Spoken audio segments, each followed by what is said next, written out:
Hey everyone, it is Doug, the wedding officiant here to talk about whatever tickles my fancy. For those of you that have never been to the channel before, it's called engagement, and it's called engagement not because I'm a wedding officiant, which I am. It's called engagement because we talk about engaging things. So we've talked about phenomenal females. We've talked about some phenomenal entrepreneurs. We have had some fun in the summertime with some sips with Susie. We've talked about all kinds of things. And right now, this season 3 is dedicated to men's health. And I'd like to welcome you to engagement.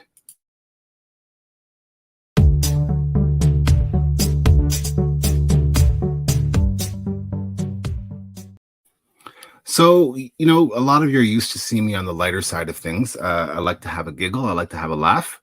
I also like to have a drink and, get to know people. So doing men's health was sort of a really important topic for me to talk about and bring to you and try to educate and help people understand us guys. And I was really thrilled when I stumbled onto this celebrity, I would call him, a special guest today. He's on TikTok and he's known as Dr. Joe, and he's quite the guy. And if you don't follow him on TikTok or on the Tiki-Taki, you really should. So we're very fortunate to carve out a little bit of his time today. So we're going to get him in here and get him talking. But Dr. Joe, this is him. Dr. Joe is a phenomenal person to talk to, and I want to get to him right away. So let's bring him in. There's the good doctor. How are you? I'm great. Thanks for having me. Yeah, you're in Michigan. I am. I'm outside of Detroit, Michigan. I work in Royal Oak, Michigan. Yes. I love Royal Oak. It's a great city. Oh, you've been here? Oh yeah. Well, yeah. We're an hour from you. So in Canada, you cross that big river and drive for 45 minutes, and you're in my hometown of Chatham, Ontario. Oh yeah, I know where I've heard of Chatham. Yeah. Yeah. Oh, we're known by all. So thanks for coming on today. Like I said, I just sort of got into the, as I call it, the tiki-taki or the talking tick, and resisted it for a long time. I do a lot of social media, but it was one of those things I just didn't want to, absorb my day. And I stumbled onto you, and I've learned a lot on TikTok, some life hacks, and had some giggles, and got some great drink recipes, and then I found you, and I started following you, and you talk about some very practical things when it comes to health, sexual health, more prominently. So tell us how you got into the sexual health sort of realm. Well, my entire career has really been about sexual health. I'm gay. I do LGBTQ stuff, and I always worked with male sexual abuse survivors. I'm also an abuse survivor. So a lot of my work sort of mirrors my own life. But I also did a lot of work. I used to identify as a sex addict and a sex addiction therapist. And I have all the training. And sadly, 20 of those years, I feel like were really a waste because I didn't have any sexual health training. Sex addiction therapy doesn't provide sex therapy training. Once I received that, I started to get into it in my 40s and learn and get trained on sexual health and sex therapy. Sex addiction no longer made sense to me. And the reason I wanted to be a sex therapist is I was helping people heal from sexual trauma, but then I didn't know how to help them reclaim their sexual health, their erotic health, their sexual fantasies. So as a sex therapist, you learn how to help people do that. Yeah, I don't care who you are. You have some sort of sexual being, some sort of, itch, if you want to call it that, or a yearn or desire, right? Everyone has it. I don't care who you are. It might reduce from time to time. It might stay the same. As we get older, testosterone, maybe disappears, or maybe you find a synthetic reason or way to, infuse that in your life. But we all have some sort of desire. They say the biggest sex organ in our body is our head, right? So yep. As long as your head is working, you're probably, venturing off to think about things that are sexually related. So now, were you a regular therapist before you got into this, or did you go right into the LGBTQ? I've always been a regular therapist with specialties in LGBTQ, sex therapy, sexual abuse, that kind of thing. Good. I was really excited to see, I think it was last week or 2 weeks ago, that you were on with Ryan Seacrest. That was so much fun. That was from TikTok, right? I was doing all my narcissism TikToks, and they found it and liked it and invited me on the show. I'm really sorry. This show's probably a bit of a letdown, but You mean his we're show? my show. Oh, your show? No, not at all. No, I feel like anytime I can get the word out, I like to be able to talk about all the different things that I have, and people wouldn't find me otherwise. That's why I like TikTok, Mhm. because that's why it's better for me than Instagram or Twitter or LinkedIn or Facebook, because it crosses you into each other's worlds. Not like right now, I'm crossed into your world. Your listeners will hear about me, and they've never heard of me before. Absolutely, absolutely. So, if people haven't followed you on TikTok, you have a lot of interesting content, and I grabbed a couple of screenshots here. This one here, you were talking about sex itself and men, and then this one here, I believe you were talking about well, talk about more sex. And then this one here, one of them actually was about being the black sheep of the family, being the smarter of the family. Yes, that went viral. That one. I know, yeah. I had no idea. You never know what's going to go viral, right? I really think sometimes I make a video and I think this is going to do it. This is great. And it doesn't do anything. And then I'm like, I'll just do this right now, like that one. And it went crazy. And what I can see is people are so hurt by being the black sheep. They think that they're the problem. And so here I am saying, no, the problem is the family, and they spit you out. And they loved it. It was true. Mm-hmm. Yeah. I don't know what constitutes a black sheep of the family. I think a lot of us think we are, maybe we're not. There's really no measurement to determine that. But, you know, I'm a big believer in you march to your own drum and you do your own thing. And you know, if as a kid, I was always raised, if you don't want to play with me, that's fine. Take your balls and jacks and go play elsewhere. Right. So, yeah. You are an openly gay man, and you have a husband. Yep. That's him. Yeah. How'd you guys meet? We met at the Gay Community Center here. Well, at the time called Gay Community Center, it's LGBT Community Center. He was just coming out. He was 37. I was 30. I had dated a lot. I hadn't really had a boyfriend really, but lots of dating. But I knew when I met him, we met there. He was in one group. I was in another. We'd all go to this place called Como's around here, and he would always sit next to me, and he would always make himself available to me. And we went on a date, and I realized that he was the kind of gay guy that I liked. I'm not a circuit guy. I like to go to the bars, but I'm not really a bar guy. He was just a great homebody kind of guy, and I was drawn to him. And I did not know, we've been together almost 29 years, but I learned, and he and I came together understanding that he has Asperger's. You know, he's on the autism spectrum. That happened in 2010. I did a TikTok on that, and I think over 5 million people have watched that. And it was mostly the moms who said to me, which really I could cry just saying this to you. They said, thank you for showing us that my autistic child could have a life with a neurotypical, or just have a good life at all. I had no idea that the mothers were out there like this. 29 years. Congratulations. Long time. Thank you. Yeah. And you know, I don't value longevity. I value the fact that we worked freaking hard to get to these 29 years. It was not like, oh, we just got here. It wasn't. No. So I'm a wedding officiant, and I happen to love weddings, and I understand couples very well, and it's work. You might be easy to fall in love, but it's not easy to stay in love, because people change. That person that you met 28 years ago isn't the same person that you are, making dinner for tonight. They evolve, they change. What they like then, they may not like now. So it's about being flexible to some degree and understandable. So and influenced. Yeah, exactly. Oh, I have some questions I want to talk to you about. When it comes to specifically male sexual health. Now, you deal in the LGBTQ, but you also deal with straight men as well, correct? I mostly work with straight people. In fact, 75% of my practice has always been straight. Wow, that's awesome. So I'm assuming that somewhere, either in school or through maybe your own thesis, you've sort of tapped into the whole penis size. Now, I'm a man of color. I always tell people I'm black from the waist down, where it matters. Can you even say that? I guess because you're black, you can say that. Because I'm black, I can say that. Yes. I'm totally playing the black card. So penis size. I mean, we have this bravado that us black guys are well endowed, and I'm looking to you, doctor, as to I'm not going to show you, but I mean, Not here, right? not here, right? Yeah. But tell us, sort of what's average or what's normal, or what's going on down there.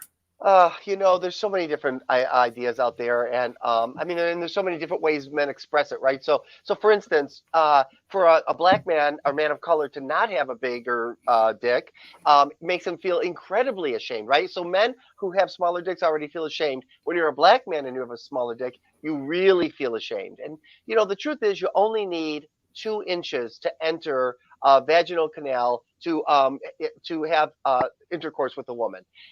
Now, people snicker at that. Only 2 inches. What if you're only 2 inches? What's a micro penis? What's a small penis? What's a large penis?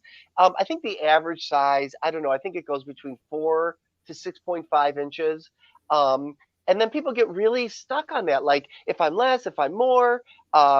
Some people not only feel ashamed and they hide it or they avoid it, but some people get into the humiliation of it, and that's called small penis humiliation, where you like somebody to laugh at you and put you down and expose you and take pictures of it. And some people make the best of it by eroticizing it in that way, and some guys don't give a shit. There was a Howard Stern show. I love it. You can find it on YouTube. It was a small penis contest. Like, who had the smallest penis?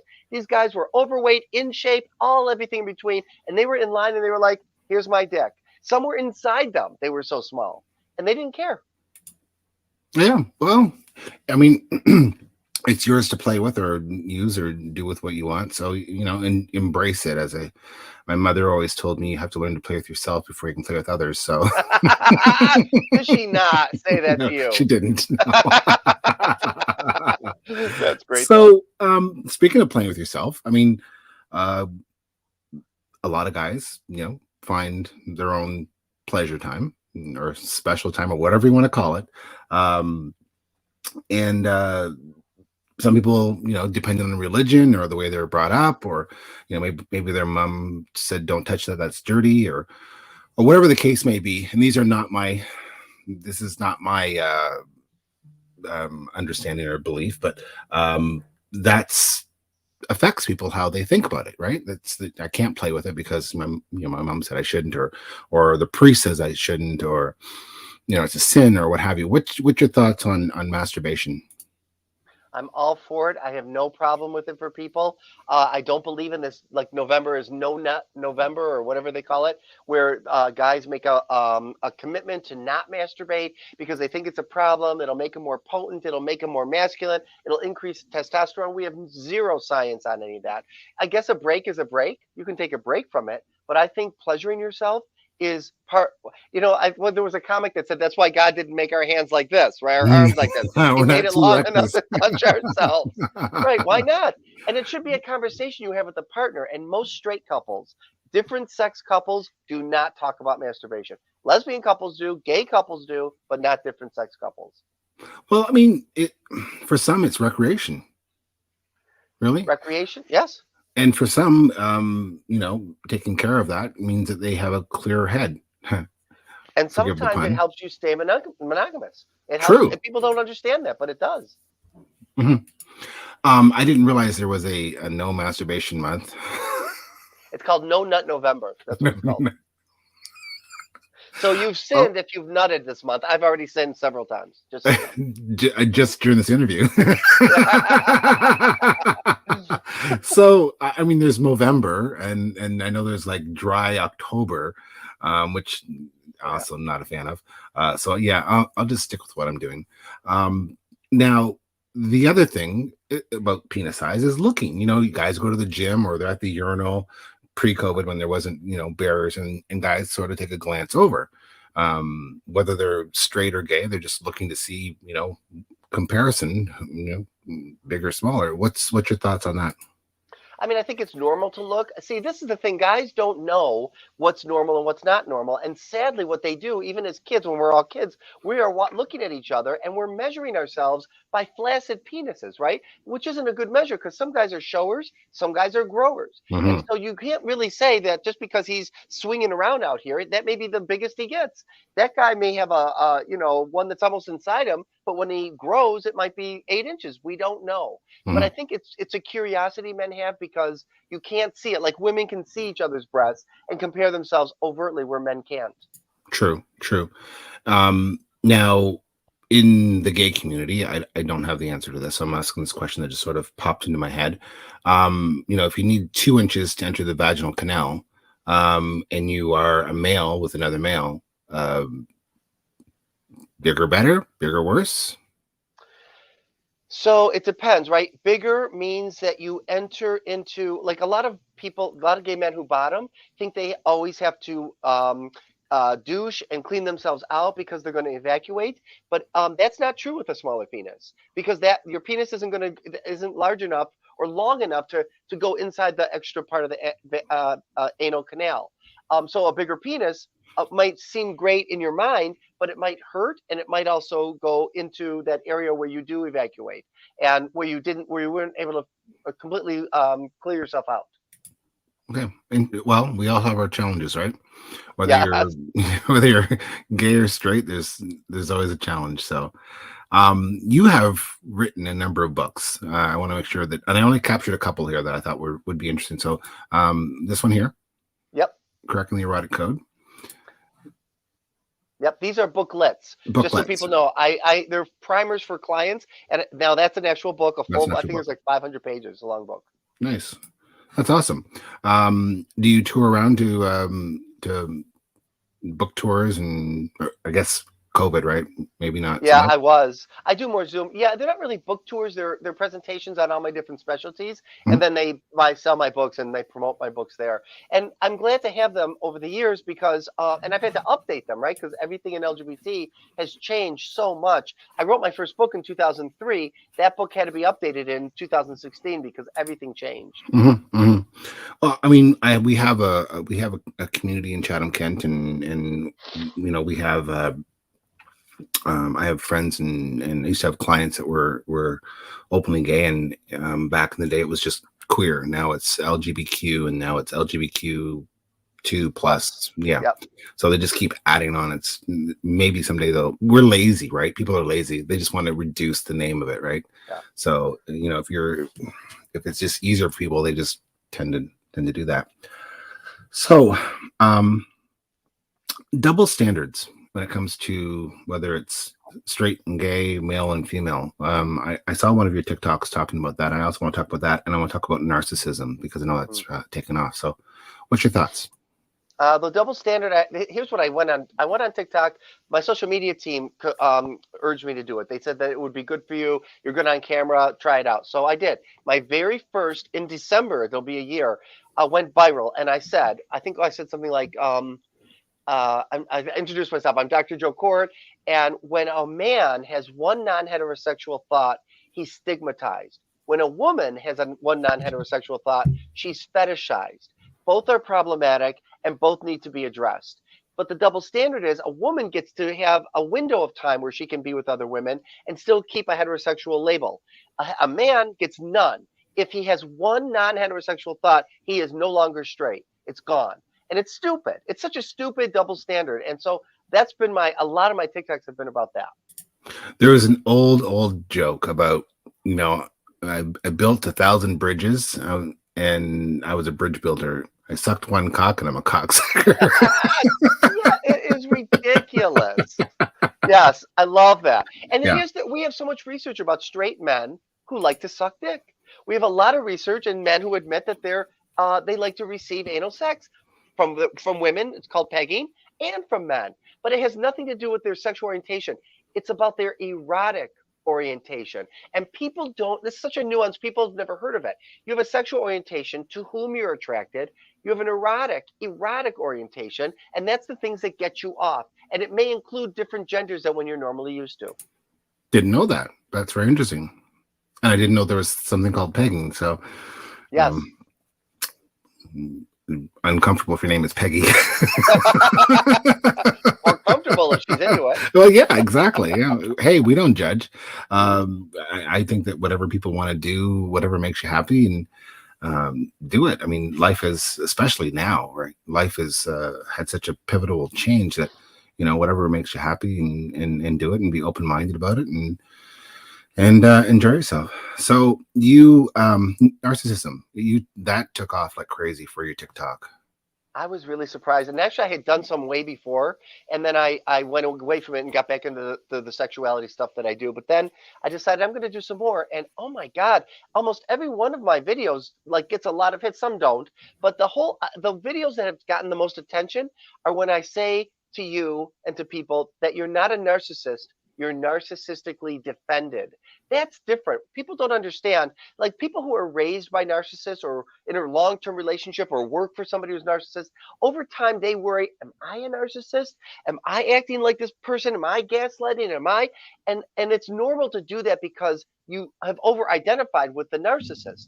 But the truth is, especially if you're raised by narcissists, you're not you could become a narcissist. That could happen. But most of the time, you become narcissistically defended, which means everything's about the narcissist. Everything's about the parent. Nobody makes it about you. They're never tuned in enough to you. So you have to defend yourself. You have to preserve your sense of self. So things become about you. So you get overprotective of yourself. You get overly focused on yourself. But it's not narcissism. It's narcissistic defense. So that's a really good explanation. But how do you know if you are a narcissist? Like, what's like? I tend to be the loud person at the party. I tend to be the person that if we're having a conversation at some point, I'm going to bring it back to, hey, what about me? That kind of stuff, right? But it's manageable. It's not anything crazy. It's not 24/7 Doug. It's I listen as well as talk. So how do you know if you're a narcissist?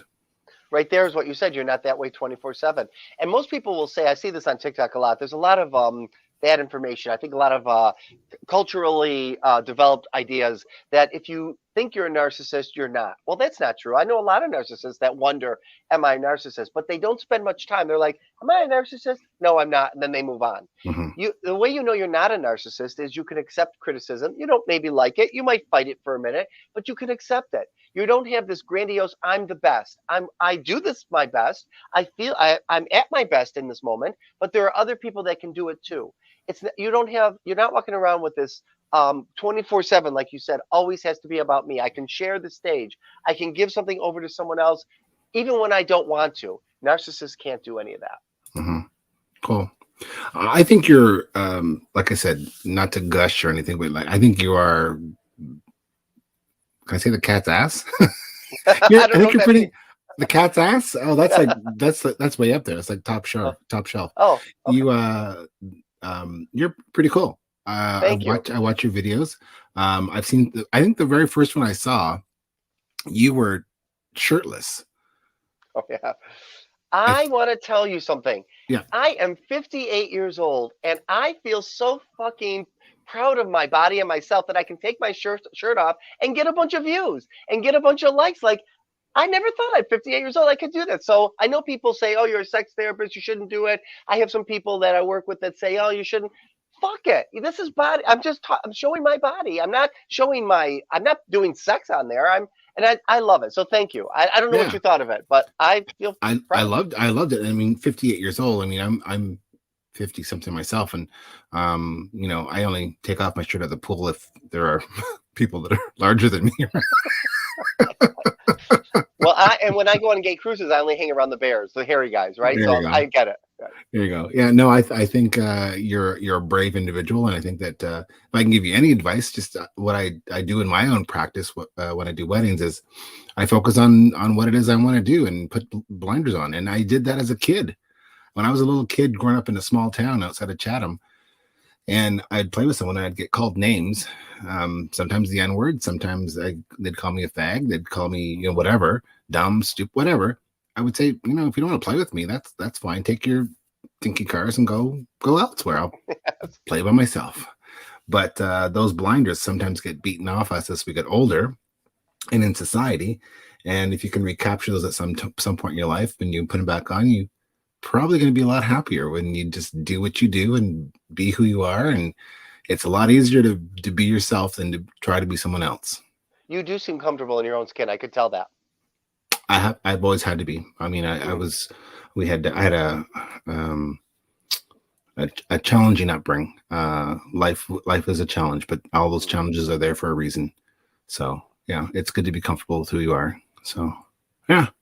Well, hey, Doc, if I'm ever in Royal Oak or in your neck of the woods, we'll have to go for I'm a martini guy, so hopefully you like Oh, me too. I love martinis. Tito's. Yes. Yeah, Doug, I'd love that. Yeah.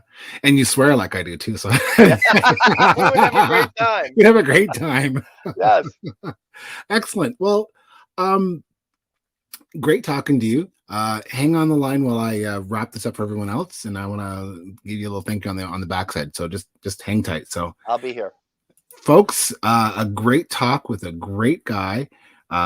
Watch this, share this. If you're watching this on a replay on YouTube, make sure to hit the subscribe button. And we're really happy to bring you some more about men's health next week. That'll be our last show for the season until we get into some Christmas fun coming up after that. So thank you for coming to Engagement.